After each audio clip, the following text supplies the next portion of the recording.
টুপি ফাঁকে ফাঁকে ফাঁকে দিয়ে টুপি লাগাইছে। তারপরে এই জঙ্গলে গাছের সামনে উনি কি করছেন? বক্তব্য দিচ্ছেন। কথা বলছেন? এইভাবে ট্রেনিং দিতে হয়। ট্রেনিং দিলে এরপরে আপনি আস্তে আস্তে কি করবেন, আপনার ভিতরে যোগ্যতা এসে যাবে, তখন আপনি কি করবেন? বক্তব্য দিতে পারবেন। কথা বলছেন?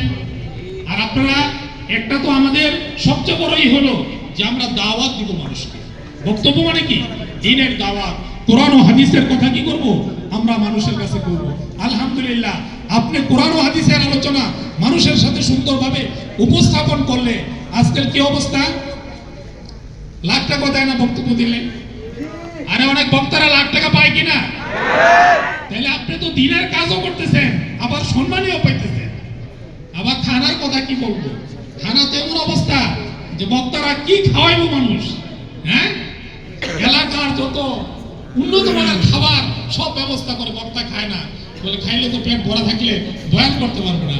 এই হলো পরিস্থিতি। তাহলে আপনাদের ইনশাআল্লাহ সবার নিয়ত আছে